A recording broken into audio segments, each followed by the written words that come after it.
The B52 is a medication cocktail that's often used to sedate agitated patients. It's comprised of 50 of Benadryl, 2 of Ativan, and 5 of Haldol. So that's an antihistamine, anticholinergic medication, a benzodiazepine, and an antipsychotic. Haldol ideally decreases psychotic agitation, and because Benadryl is anticholinergic, it theoretically prevents side effects such as acute dystonia from the Haldol.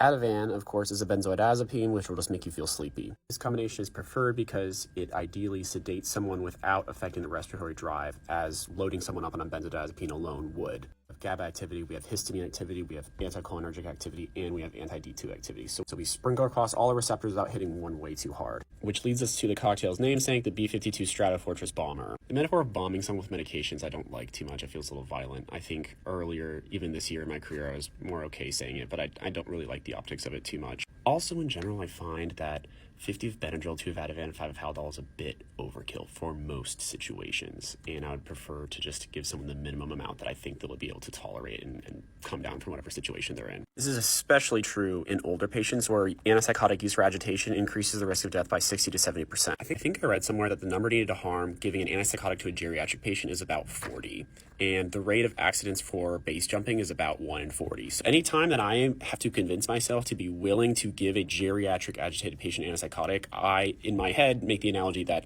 this is like their base jumping. So it better be worth it.